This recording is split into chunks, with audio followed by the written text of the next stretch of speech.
guess it was once I stopped working. I realized that I didn't have motivation because I was forcing myself to do things that I didn't actually want to do. Ah. And so I quit my job. I quit my job to do what I actually want to do. Yeah. And so I was like, great. Like the first day of like, my freedom was there. And I was like, great, now I can do what I want to do. Yeah. And then I realized that I didn't know what I wanted to do. Aha.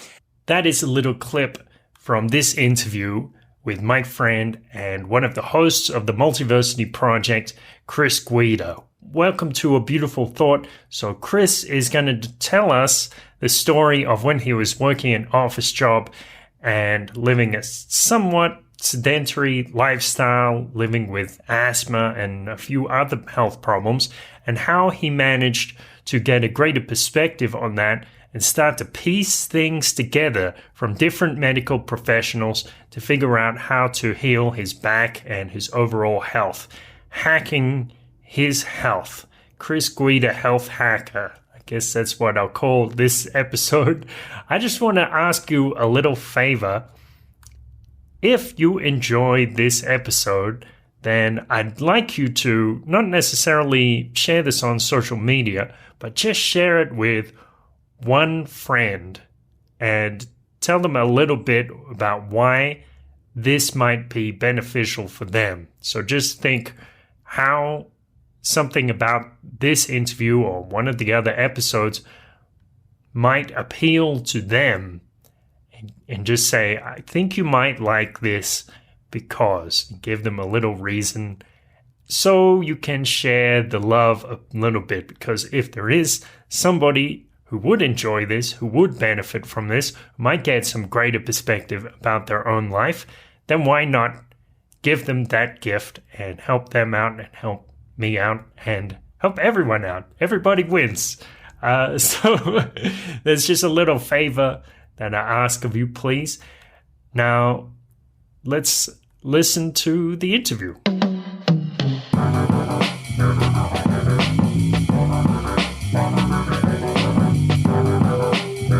This is A Beautiful Thought.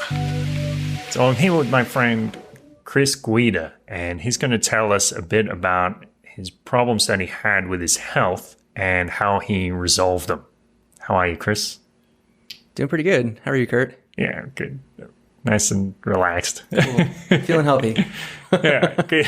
Good. Glad to hear it. Yeah, so let's talk about what your life was like before you started having those problems with your back and with your health. I think you were working as a programmer. Yeah, that's correct. Yeah. So it's like an office job. Yeah. I was just being a software engineer. I had graduated from college in 2010, and I was working, just as a programmer. Your standard 9 to 5 job. Always, sitting in a desk all day. Not getting much exercise. I guess the call to adventure, I guess, was probably 2015 when I quit my corporate job. There were signs that my health had been deteriorating before that, but that's when I reached the point where I was like, okay, I can't do this.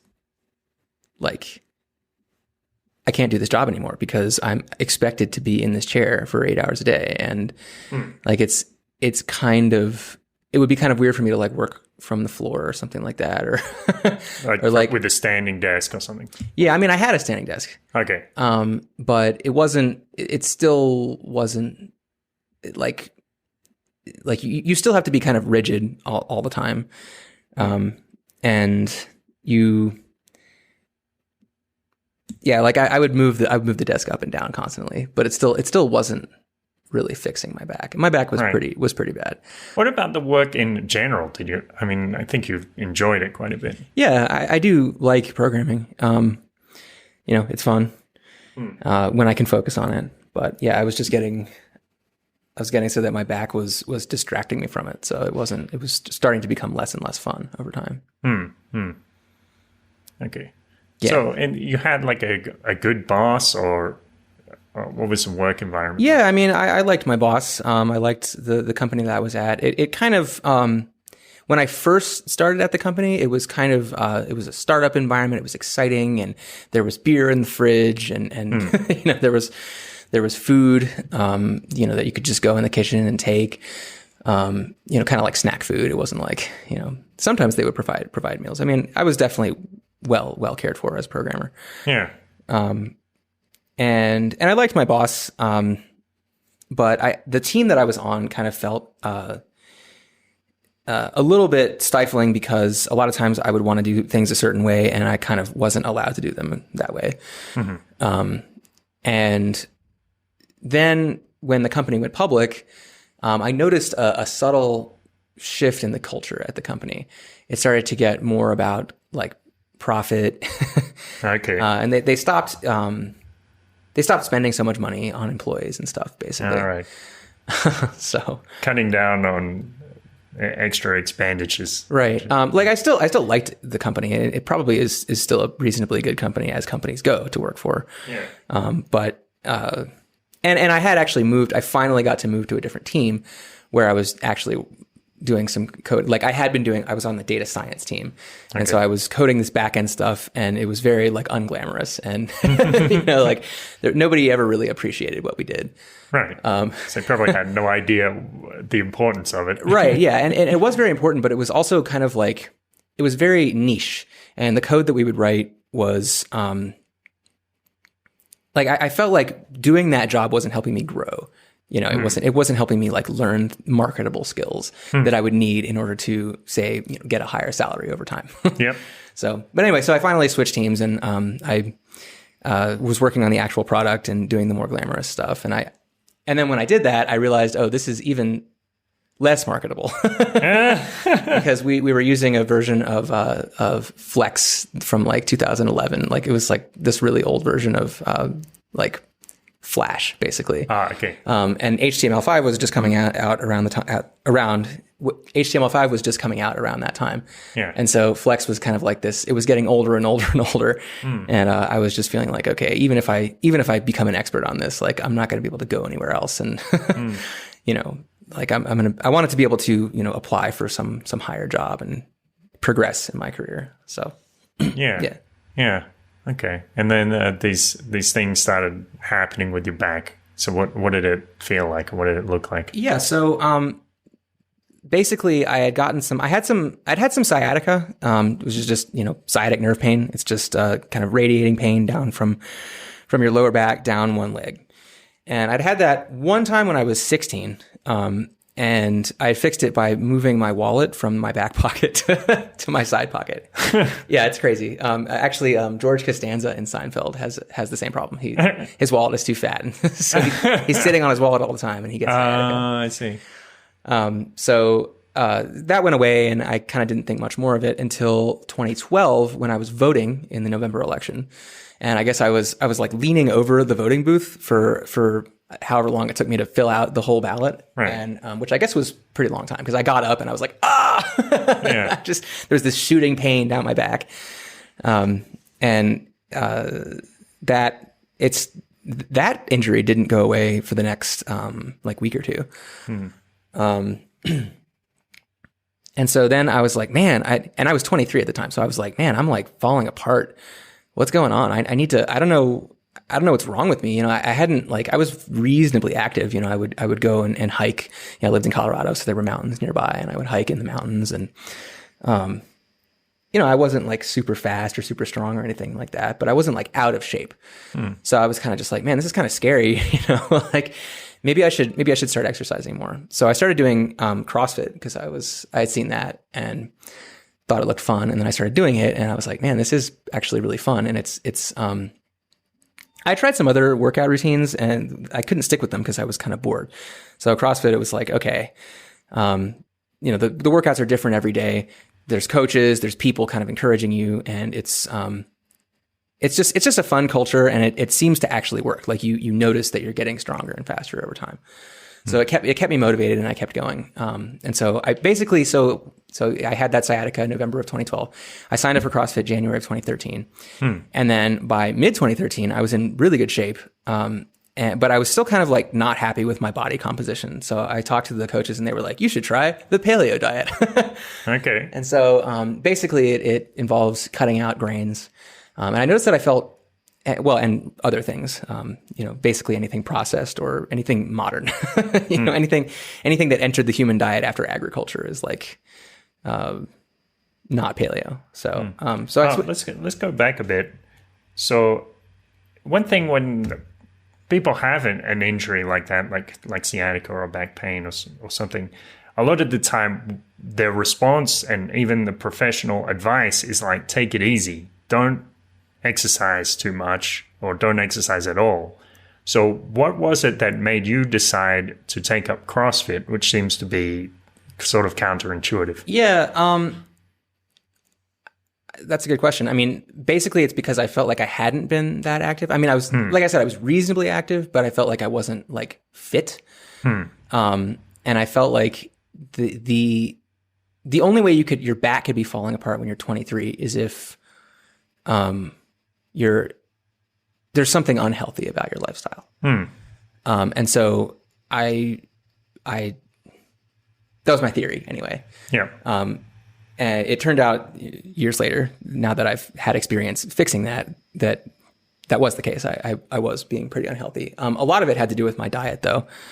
And actually I'm thinking a lot of it had to do with the large amounts of alcohol that I used to drink too.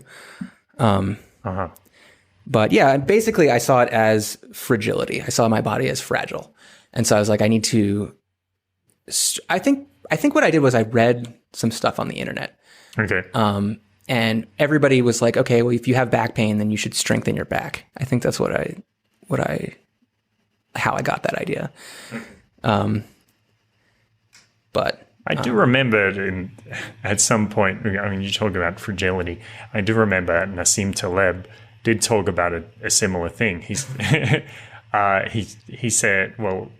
in many cases, like doctors or medical professionals would tell him one thing and he would do the opposite, and it normally worked out. Yeah. It was his back pain as well or something similar. Yeah. In the book Anti-Fragile, he talks about how he deadlifts.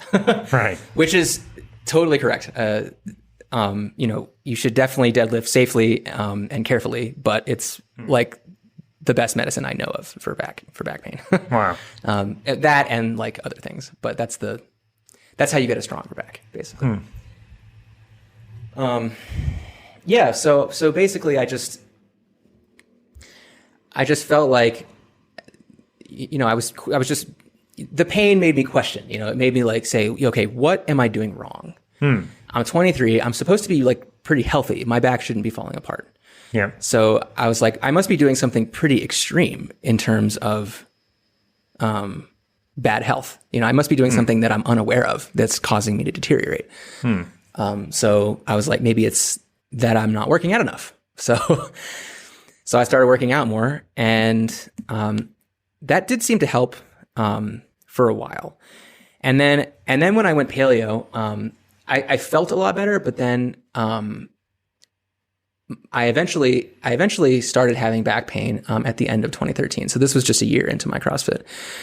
And then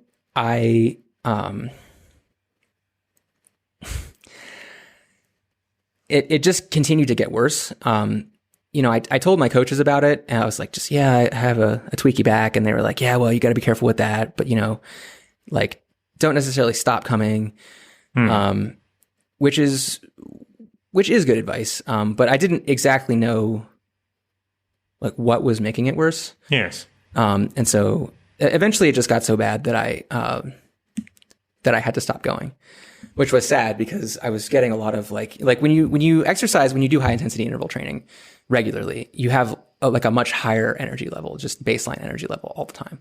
Okay. And your mood is enhanced. Like you just feel happier. Yeah. And more on top of things. And so I had to stop at the beginning of 2014. There was I don't know if I want to tell this story. Okay. There were some things that I wanted to be able to do that I was doing that I stopped being able to do. I can only imagine what you're talking about. Okay, fair enough. Because my pain had gotten so bad. Yeah. And so, wow. Yeah, yeah. Okay. Yeah, that's obviously a difficult thing to go through. Yeah. Yeah. Things that were fun. Right. Yes. So what happened when you took on the paleo diet? So I got a lot healthier. My asthma went away. Wow. Yeah, actually, so this is kind of a side note to the back pain is I ended up fixing my diet too. And so here's my asthma story. So I got diagnosed with asthma when I was 5, and it was very severe asthma. I had to carry a rescue inhaler with me everywhere I went, in case I had an asthma attack. When I was a kid, and I was playing sports, I would play basketball, and my mom would bring my nebulizer so that I could have a nebulizer treatment at halftime. Wow. So I would go to the sidelines and I would just do a nebulizer treatment. Nebulizer is like a really, really powerful version of the rescue inhaler. It's just floods your system with albuterol, and then you can go and play sports again. What is it? Albuterol? Albuterol, yeah. Albuterol. Also known as salbutamol. It's the chemical that's in rescue inhalers. Okay, fair enough. It's like a bronchial dilator or something? Yes. Yeah. Yes, exactly. Yeah, it's a beta 2 agonist and bronchodilator. Uh-huh. It relaxes the smooth muscles around your lungs. Because apparently, so asthmatics have there's inflammation and there's also muscle constriction. Those are the two things that cause asthma.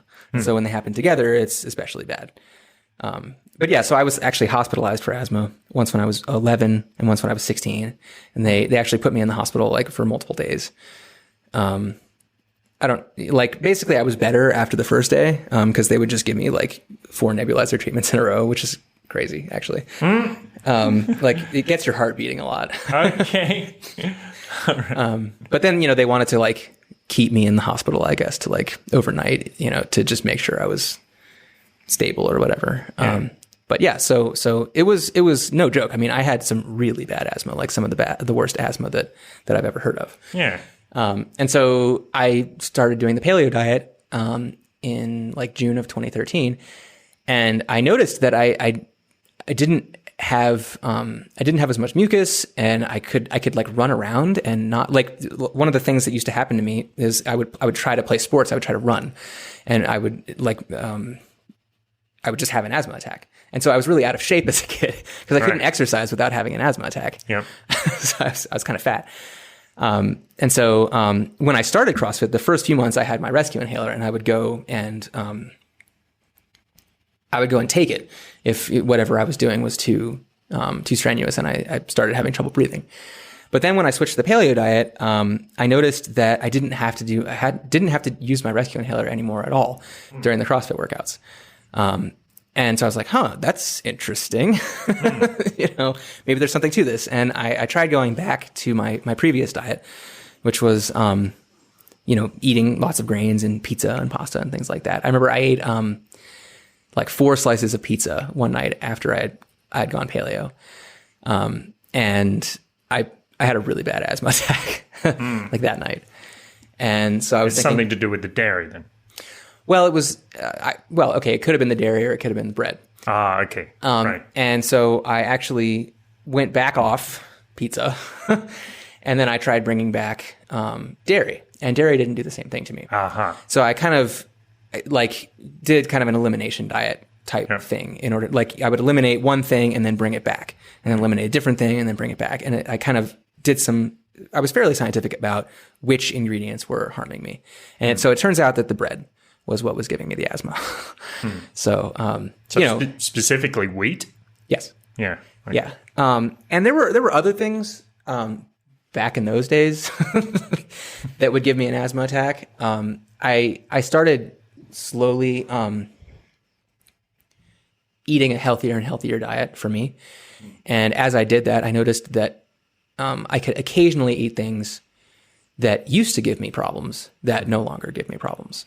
So I don't know if that's just, like my organs are functioning better, whatever filters my blood or whatever, my liver or something like that is just functioning better or something like that, which is totally possible because I used to drink a lot of alcohol. And so I know that negatively impacts liver function.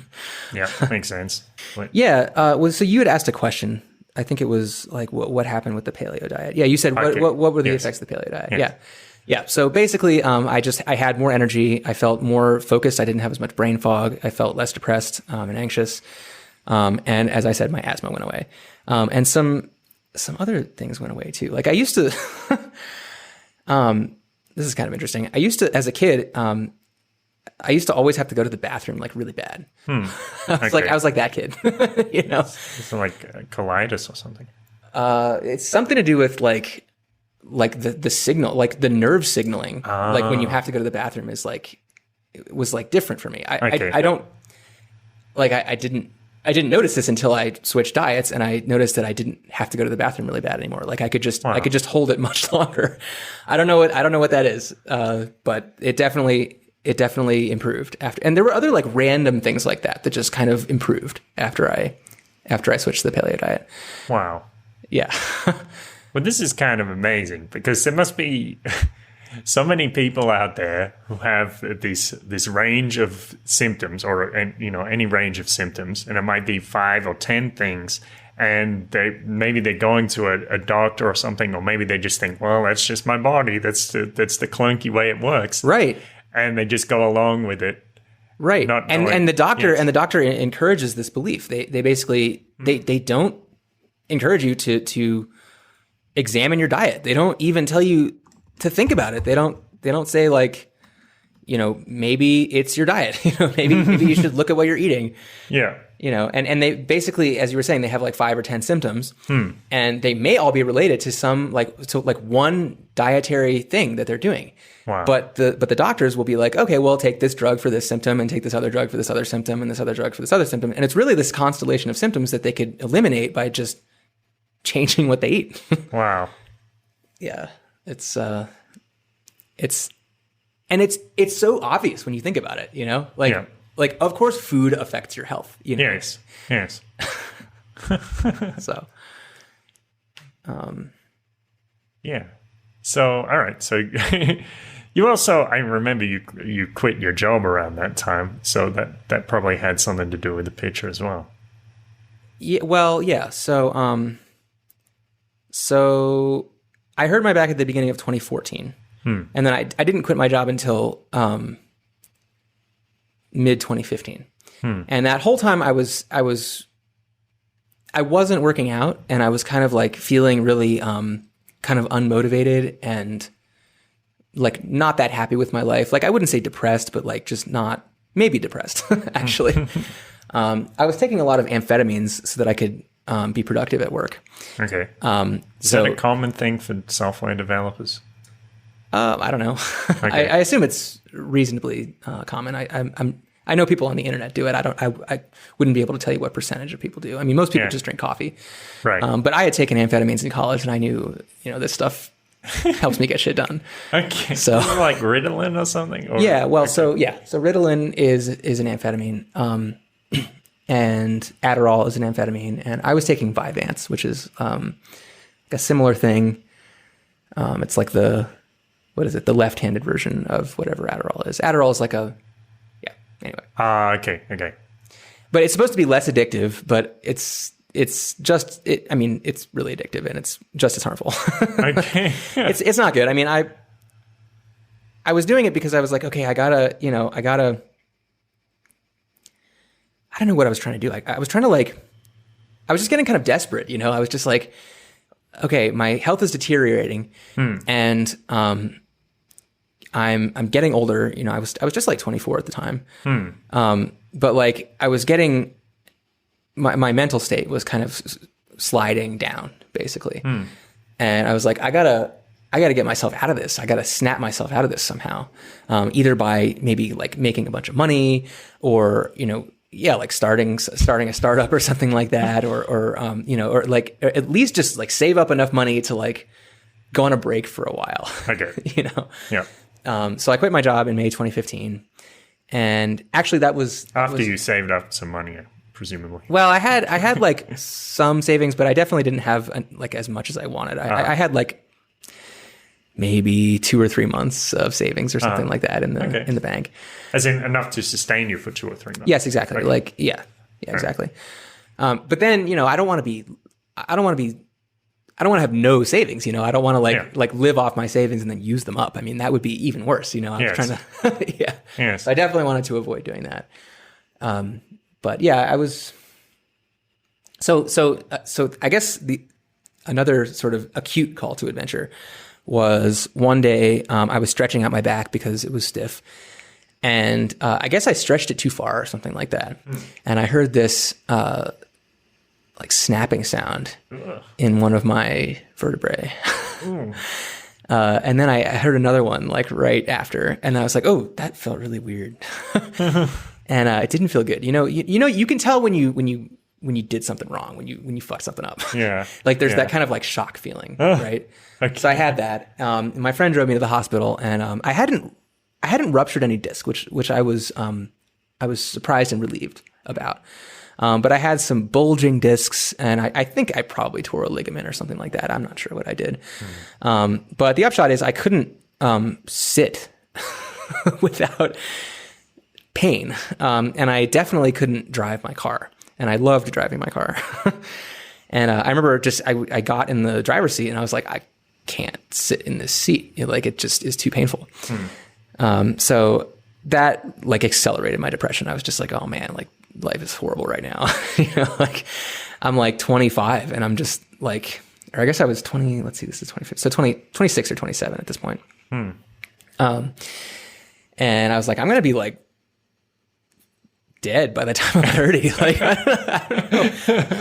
don't know. Or at least broke, cause I had been, I had been going to the doctor, and, they just charge so much. So I was like, either Are you talking about a general practitioner or like some kind of specialist? Well, yeah. So all of that, I was going to, I'd gone to a doctor, I guess, I don't know if he was a general, I think it was like a spine specialty institute or something like that. So I went there. It's not a chiropractor, it's something else. No, yeah, it's a spinal, I guess like a surgeon, like specialists. Yeah. And so I'd gone to them, and they gave me some steroids. This is my experience of like every time I seriously injure myself, by the way, is I go to the doctor. Actually, I had injured my ear. This is totally another side story, but I had injured my ear in 2012. Like I can't hear frequencies, or I couldn't hear frequencies above 5 kilohertz in my left ear. This was like totally sudden, and I didn't really do anything to make it happen. But they told me the same thing that the spine doctors told me, which was like, well, we can't really do anything about it, but we can inject you with steroids, and that might help. 5 kilohertz, wouldn't that mean you have trouble just distinguishing speech? No. No, okay. No, speech is contained within about like 100 hertz to 4,000 hertz. So I just missed the cutoff. All right. Yeah. It was close. Yeah, I ended up actually fixing my ear a lot, but that's maybe later in the story. Okay. So where was I? So you couldn't. Yeah. Hear So they were trying to Yeah. inject me. Oh, sorry. What?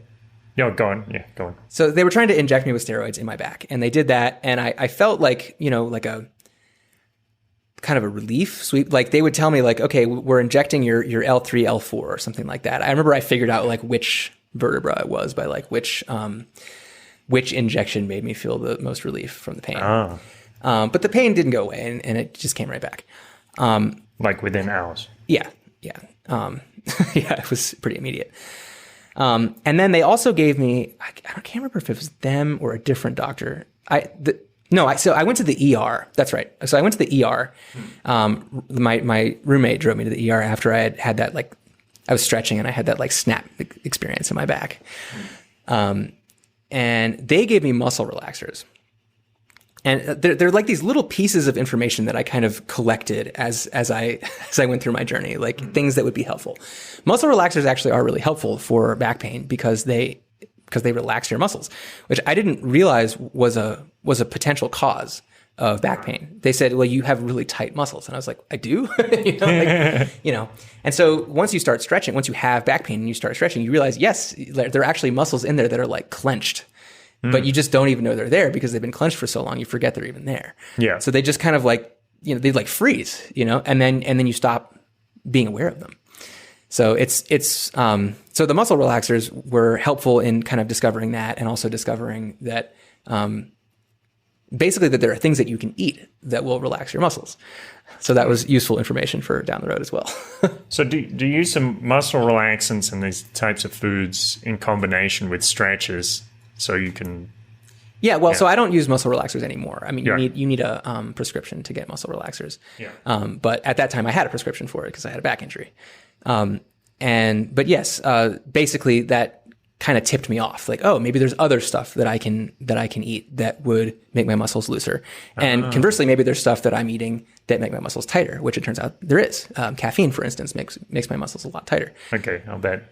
Yeah. Actually, anything that's like sympathetic nervous system activity is going to make your muscles more tense. And then you have to get into kind of a parasympathetic state to relax your muscles, which is why yoga studios are very like calming and, comforting atmospheres. Yeah. Okay. Yeah, so for people who don't know, sympathetic system is like the fight or flight system. Yes, and exactly. the parasympathetic is like the chill out system. Chill out and heal. Yeah. Chill out and heal. Yes. Yeah. Yep. Yeah.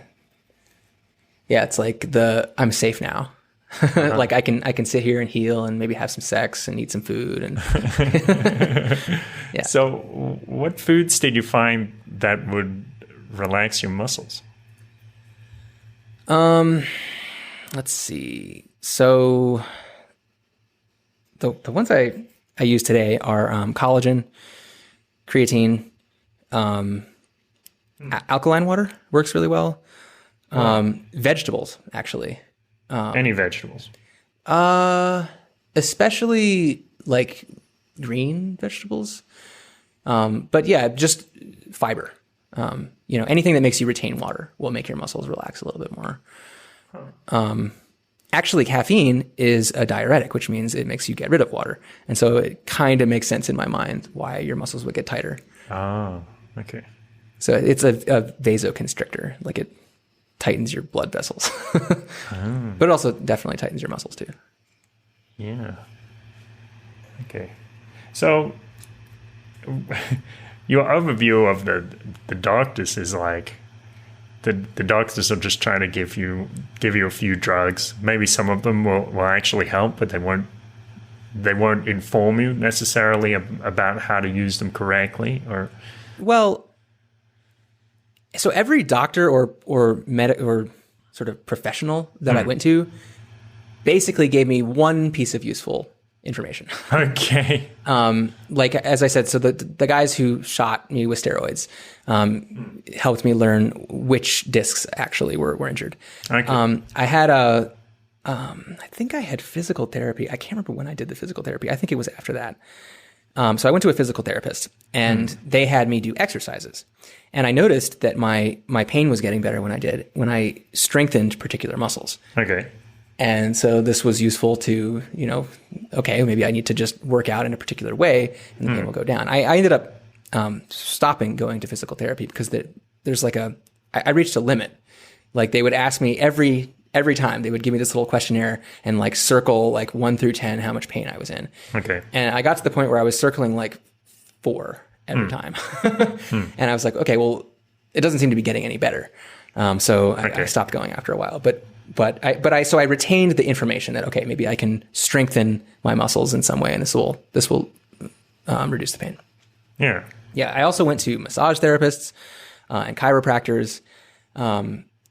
There are good chiropractors and good, like there are good and bad practitioners in every field. Okay. And so I went to not a great chiropractor, and I felt like he wasn't fixing me. Like he would just pop my back, and then I would just need to get my back popped again. Right. And then I went to a different chiropractor, and he was like, "Oh, actually, you can do exercises and stretches at your house, and you can eventually eliminate this pain." And I was like, "Whoa. Is that really true?" And he was like, "Yeah." And I was like, well, I wanted to believe it. I wanted to get better. Right.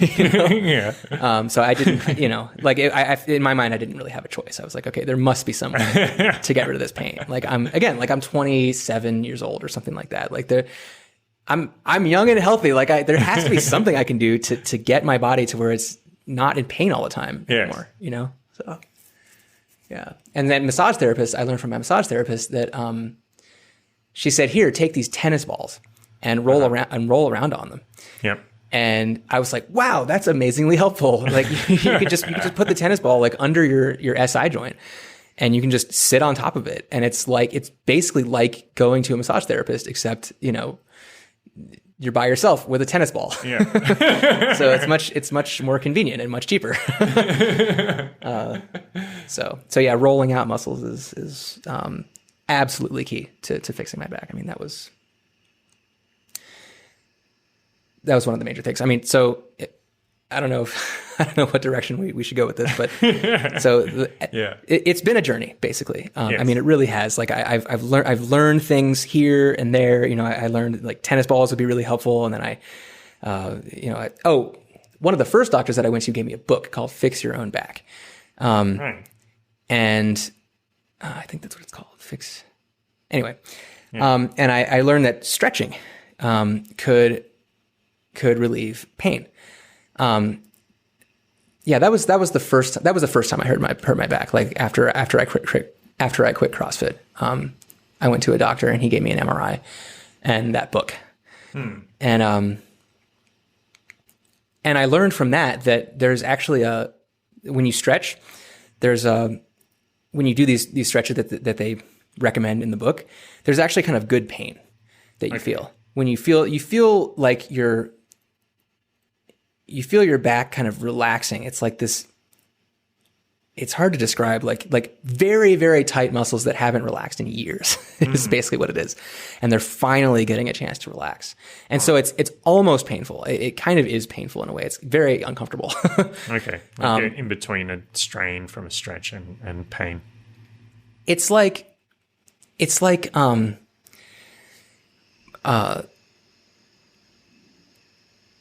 hard to describe if you haven't ever felt it. It's like, like when maybe if you've gone to a chiropractor or a massage therapist, when they like kind of, they put their elbow in you or something like that in a really good spot. Yep. And it's like, oh, wow. Oh, that's good. Oh, not too hard. Yeah. Yeah. Okay. It's kind of like that. It's like, all right, you gotta find the sweet spot where it's like just on the edge of painful and then just hold it there. And then so I learned from that book, that I got from that doctor, that stretching is useful and that I should invest more time in it. Cause it's also a skill. So, you know, it's something that I didn't even realize existed. Right. And so, you know, when I first started doing it, I was like, this is lame. And then eventually I got better at it. And then I was like, wait, this is really helpful. Okay. Why did you decide to stick with it? With the stretching? Yeah. Cause if you thought it was lame, you might just throw it away and never think about it. I think it was because I could feel the good pain and I could feel, like it actually was working is why. Like it was, it got my pain down to like a manageable level. And then the other thing that happened was one of my friends said, have you ever heard of myofascial release? And I was like, no, what's that? He was like, we should Google it. Okay. And it's basically what I'm talking about. It's basically like, okay, you press into a muscle that's very tight. Yeah. And that gets the muscle to relax. I'm not exactly sure what the mechanism is. It's some kind of like nerve action. But basically, yeah, if you press into a muscle hard enough, you can get the muscle to just relax. Yeah. And so I looked up some videos of a guy demonstrating how to do this, and I was like, well, I might as well try it. And it really worked. I mean, it really, really helped. So, yeah. But so, on your back, that must be difficult to do. Or yeah. So on your back, so there are various devices that you can use. There's a thing called a Theracane where you can like hook this big plastic thing over it's got like knobs on it. It's like a weird back scratcher type thing. Yeah, exactly. And you just like find the knots on your back and just press it in there. The way I prefer to do it is just to lie on top of things like tennis balls and lacrosse balls and foam balls and foam rollers and things like that. I mean, right. It's basically the same thing. You're basically putting pressure on a particular area and getting a whole area to relax. So, and you're helping it heal, because when the muscle's like that, it's kind of dead, right? It's kind of atrophied. And what that means is that there's not much blood flow getting in there. And the blood that doesn't get there is not very like nutrient dense. And so if you can get the muscle to relax, it opens up the blood vessels in the muscle, and then whatever you're eating gets in there more easily. Yeah. So yeah, I had to piece all of this together like over many years. Basically, if you want to fix joint pain, there's a bunch of things you have to do. You have to exercise the muscles around the joint to align them, to strengthen them. You have to stretch, do yoga, do myofascial release to increase the blood flow to the area and to relax the muscle to make sure it's not too tight. You have to eat the right stuff. So you have to make sure that your blood is full of nutrients, like good, healthy stuff for your cells to use in order to repair. You have to supplement, which is basically the same thing as like making sure your blood has as much stuff, useful stuff that your cells can use. And then you have to get enough rest. Okay. That's all there is to it. Yep. Okay. Yeah. So long story short, yeah, I mean, I went from not being able to sit in my car seat when I was it 2015, mid 2015. It's now June 24th, 2020. So 5 years later. And I just did 340 pounds deadlift for three reps. So if you're out there, if you're listening, there is hope. You can do it. You can fix yourself. Right. And it's not necessarily just about back problems either. There could be all kinds of things that are going on. Yeah, actually, so I am trying to do the same thing with my ear.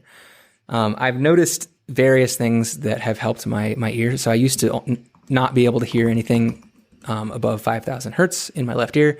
I went for a really long fast. That's a different story, I guess, but it's kind of related. 21 days, and during that fast, I measured my hearing, and it got a lot better. It's like water only, or what was it? Yeah. Wow. Yeah, water only. Okay. Well, here's like a broader scope question. I guess a lot of people would just take maybe one expert and just say, well, they're the experts, so I'll just listen to this guy, and or maybe they change experts over the course.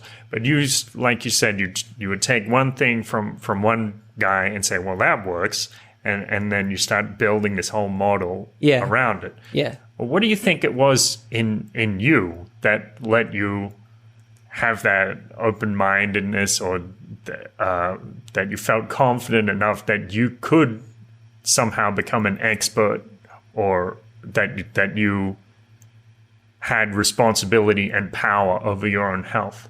I mean, I think it was out of necessity.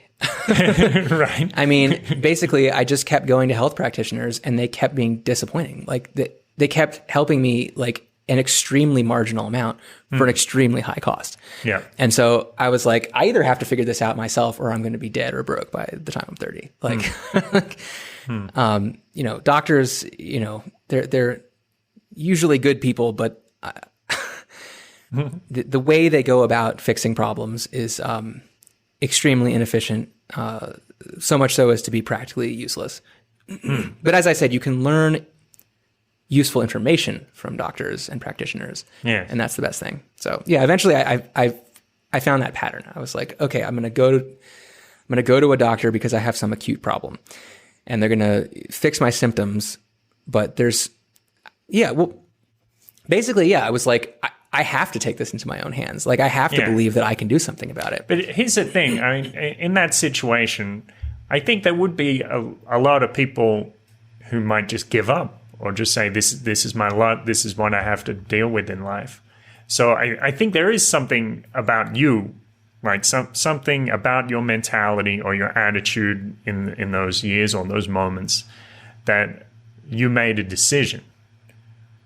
Yeah, I guess you might be right about that. I mean, I've always been fairly independent, and I enjoy solving puzzles. Yeah. That might be it. That probably has something to do with it. And I was like, this seems like the most worthwhile puzzle to solve, so I might as well focus on this.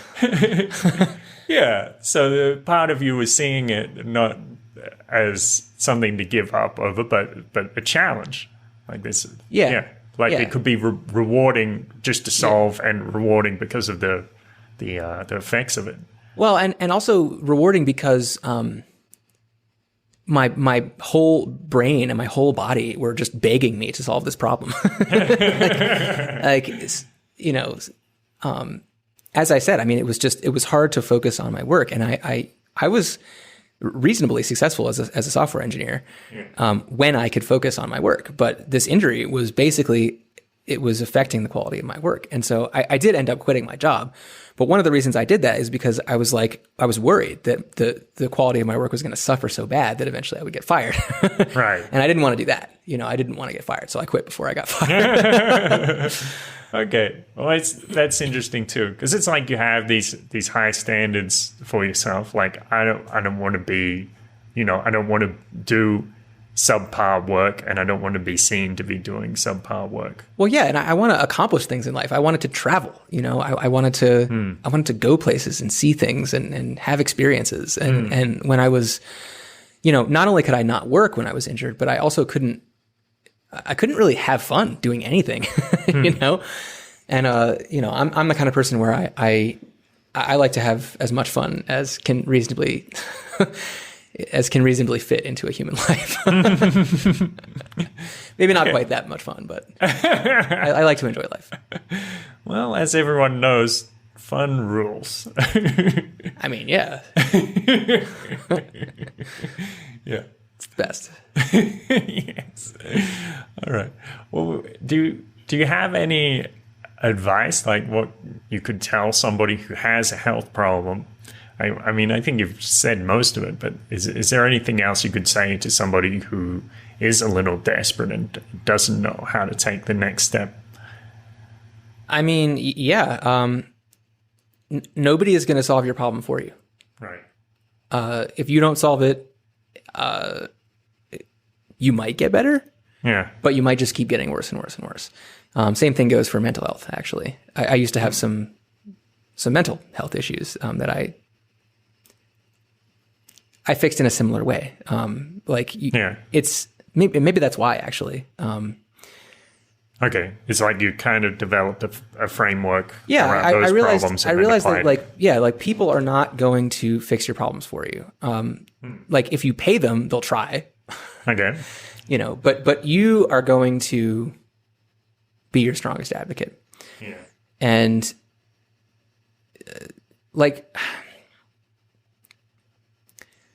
I don't know if everybody could do what I did. The key was actually taking a lot of time off from work. So to focus on only this problem. Right. I really did have to live kind of by myself and lock myself away from the world and not work. And just try to make my back better and try to fix my diet. And, eventually I did. I think it's possible for anybody to do what I did, but they would need to have the resources that I did. I was lucky to have had a reasonably well-paying job. Yes. And to have had some savings that I could live off from for a while. Yes. So yeah, it actually was a reasonable decision for me to just take some time off work. Yes. And put all of my focus and energy into solving this problem. If you can do that, I definitely recommend it. Other people, yeah, I mean, I think it is actually possible for most people to just live extremely cheaply and take some time off work. I think it's really important, especially for my generation, or our generation. Like, I feel like our generation has just been working our entire lives and has never taken time off to really get to know ourselves. I think some of us have, but I think a lot of us we have this kind of addiction to work, or this addiction to being busy, I would say maybe is a little bit more accurate. We don't want other people to judge us. And I had to get over this. I mean, when you stop working, people are like, so what do you do? You know, like that's the first thing that people ask you when they meet you. And you're like, well, you know, I would say, you know, I'm a software engineer on break. You know, I'm taking a sabbatical. But you're also a podcaster, and well, but that was much later. Okay, I see. Yeah, I quit being a software engineer in January of 2016. Between when I quit my corporate job and that, I tried like 2 or 3 different startups. Okay. Your own startups. Yeah, with some other partners and stuff. But yeah. I was still trying to work, even though I didn't have a corporate job anymore, so I could just work from home, and I could like, you know, work from my floor, basically just lying down because my back hurt so bad. So that didn't go anywhere though. I mean, I really it wasn't just the physical health; it was also the mental health, and I tried to squeeze every last drop of productivity out of my brain as I could by taking amphetamines, as I told you. And I. Eventually, it was like my brain just like went on strike. It was just like, no, will not continue. So, yeah. Okay. So what was it? I guess we probably shouldn't go too deep into it, but do you want to share a little about the mental health stuff? Yeah. Sure. So up until I took this break in 2016 for a year, I had problems motivating myself, and I didn't know why. I actually had been quite motivated as a kid. I was homeschooled, and I never had any problems getting my work done. And then sometime in the middle of high school, it was around like when I hit puberty, I stopped being able to just do my homework. Like it used to be like, I would come home and there would be work to do, and then I would do it. And then eventually, I don't know if they just started giving me more homework or something like that, or if it started getting hard, or if I started getting distracted by having a social life. I think that was also part of it. But whatever the case was, I stopped being able to get work done. I stopped being able to be productive. And then in college, this got pretty bad. I didn't realize at the time, but drinking a lot of alcohol and smoking a lot of weed is not great for productivity. But there was something deeper going on too, because I eventually stopped drinking so much and smoking so much, and I still had kind of the same problems. And in college, I basically went to a psychiatrist, and I was like, I have ADD, and she gave me this questionnaire. Okay. To like determine whether I had ADD, and I just answered all of the questions such that they would give me the ADD drugs. And they were like, well, you have ADD. Congratulations. Here's a prescription. And so I was like, great. So, I mean, that's basically how I got through college. Like, it was a hard degree, and I didn't get a lot of the math, but at least I had Adderall, or I had Ritalin. Okay. Yeah. And so I could get double time on exams and stuff. And so I scraped through, and actually I got a reasonable GPA. It was like a 3.0. But yeah, so when I started having these problems, I started taking amphetamines again, because I was like, well, maybe if I'm just more productive, I'll be able to make a startup, or I'll be able to, get a raise or something like that at work, or, get a better job. And, I was not confident in my ability to just be productive without some kind of boost. So, obviously having taken amphetamines in the past was feeding into that. I was training myself to not be able to be productive if I was not on those things. That's another thing that they do to you. Yeah. Okay. So basically, it's like an addiction model of business. Well, yeah. Maybe that's a little exaggeration. Yeah. Well, they say it's not addictive or whatever, but it absolutely is. Withdrawal symptoms, and it gets it doesn't do as much over time. So yeah, and so that you keep having to up the dose, and the horrible thing is when you get these prescriptions, they regiment how you're supposed to take the drug. They say you have to take this every day. Yeah. And so it's impossible that you're not addicted to it. Like, yeah. So, anyway. Yeah. So after they I quit, prescribe an addiction in a sense.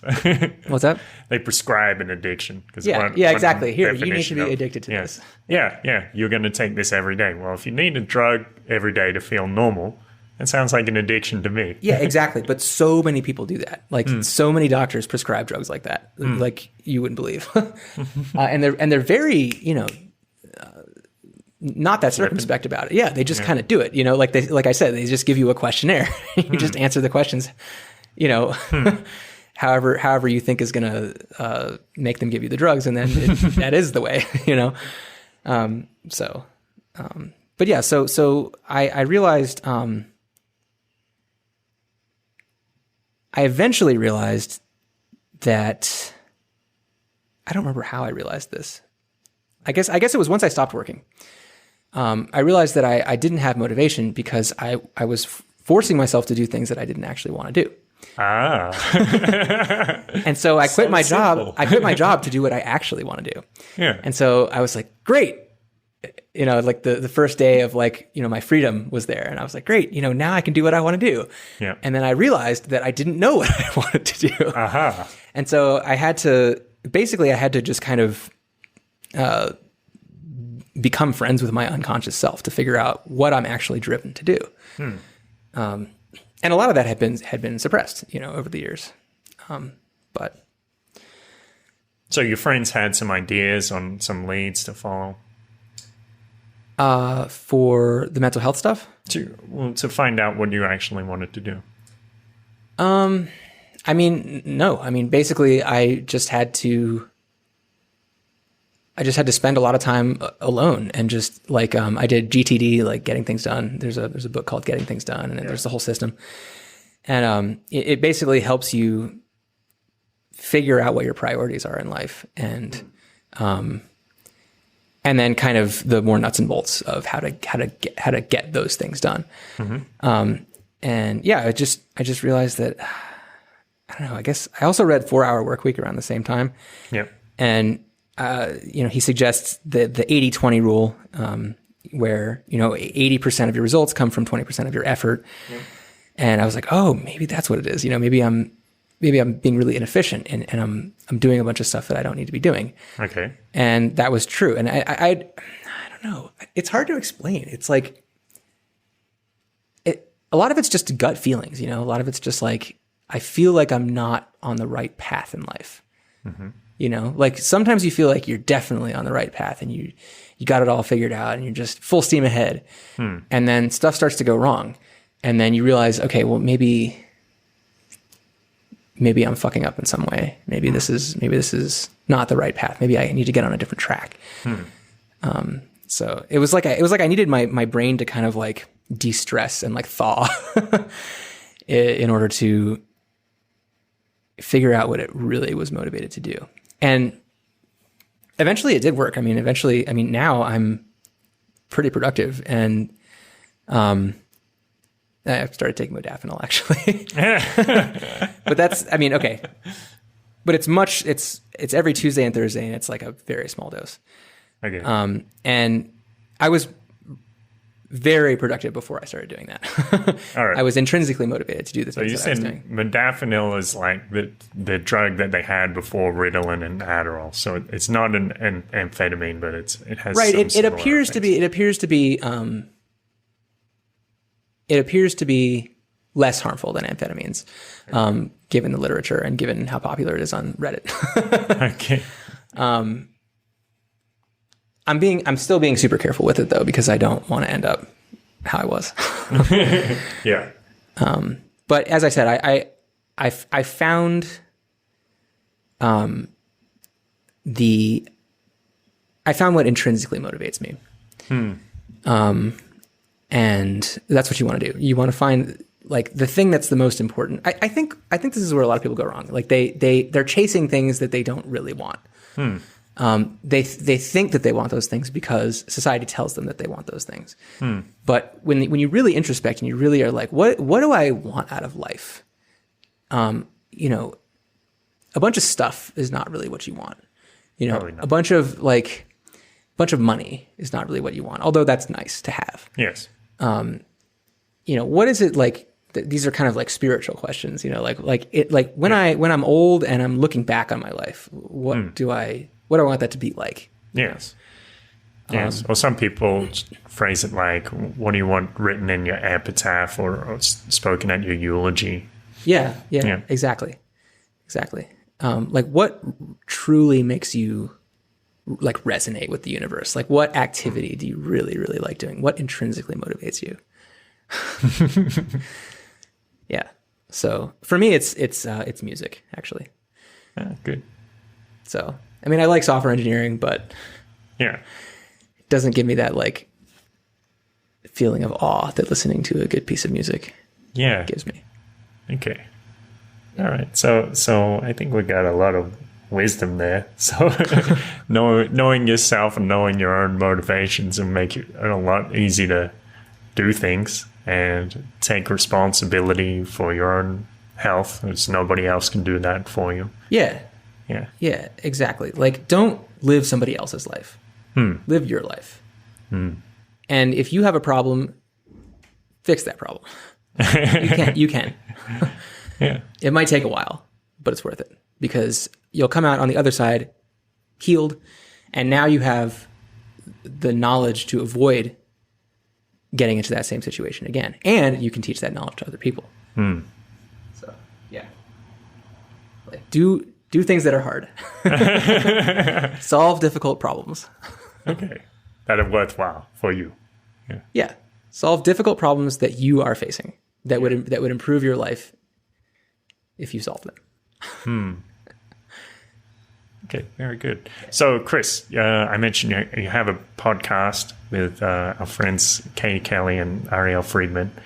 Do you want to tell us a bit about that or promote something? Sure, yeah. So we started the Multiversity Project, that's what it's called, back in like March of 2019. And actually we started it with you, Kurt. And then you left to go pursue your own projects. And so it's just the three of us now. And basically, we talk about, we have long form discussions, touching on occasionally controversial topics, but always interesting topics. Philosophical things or scientific things, kind of the larger questions of life. Things about modern culture and how we fit into that. And yeah, exactly. And I mean, basically, it started because one of my hobbies is having deep conversations about the ultimate questions of the universe with cool people. So that's what we're about. And we called it the Multiversity because I was hoping it would be educational for us and for other people. And because it's not a university, it's not one way of seeing things. It's many ways of seeing things. Right. Many different possible reality tunnels, as Robert Anton Wilson would put it. Yeah. So definitely check us out. What's the website? Website is multiversityproject.co. Our YouTube is youtube.com/c/the multiversity project. We're all over. So just Google us. Great. All right. Thanks, Chris. Anything else you want to say? I think you said. Thanks for having me on. What's that? I think you said everything. Yeah, I've said. I'm sure I could. I love talking about this kind of stuff. I'm sure I could keep going for hours and hours and hours. But thanks for having me on, Kurt. I appreciate it. Thanks, Chris. I hope other people will get something out of this. Yeah, I think they will. I think they get a lot out of it, actually. Yeah. A beautiful thought. Thank you so much for listening. I want to point something out. This is something Chris did that I think is actually a really common tendency. I noticed this a lot. Like when I asked him, what was it about you? And there was a few times when he said, oh, well, I just had to do it. So it's like sometimes we find it so difficult to accept responsibility for our own actions, like accept that we did something good and proactive and took action, thoughtful, considered action to improve our lives. There's that scene from Walk the Line where Joaquin Phoenix is portraying Johnny Cash and June is asking him, well, how'd you come up with a style like that? And it's like, well, we play faster if we could. But there is something, it helps to acknowledge things in your own life. So a lot of the time, it's not that you did something because you had to. There's actually some purpose, some choice, some decision, something about you, and you can take responsibility of that. Be a little bit proud, like not vain, but yes, be happy that you've done something good, that you've chosen to do something good. As I said at the top, little favor, if you enjoyed this interview, and I know you probably did because you're listening all the way to the end, go to beautifulpodcast.com and find the link to this episode and just send it or tell one friend about it and say, I think you might like this, or I think this might help you in your life. I think this might help you gain some perspective about your health. Just give them a little reason to listen to this, to share the love and share some of Chris's wisdom with other people. Remember, I'm still giving cognitive behavioral sessions. If you go to beautifulpodcast.com, you see at the top it says CBT sessions, and you can book a session with me, still only for $6 introductory price. If you have some questions about the direction of your own life or your own motivation, we can go through together and have a look at your problems and collaborate, come up with an action plan for you to move forward in your life. So that's the idea. Beautifulpodcast.com. Check out the website, please. Check out multiversityproject.co. Sorry, not CEO. Multiversityproject.co. It's very important. You can listen to the other interesting interviews. Recently, they did an interview with Andreas Antonopoulos of Bitcoin fame. And in coming weeks, I'll have an interview with the other co-host, Katie Kelly, and the still other co-host, Ariel Friedman. The podcast, the episode with Katie, very interesting interview exploring themes of identity and shutting people out from your life and trying to recreate yourself. Very interesting interview, probably one of the best I've ever done in my life. And thanks to Katie for that. So that'll be coming up in the next couple of weeks. Thank you for listening. Make sure you do this important thing. Have a good time. I'll talk to you soon.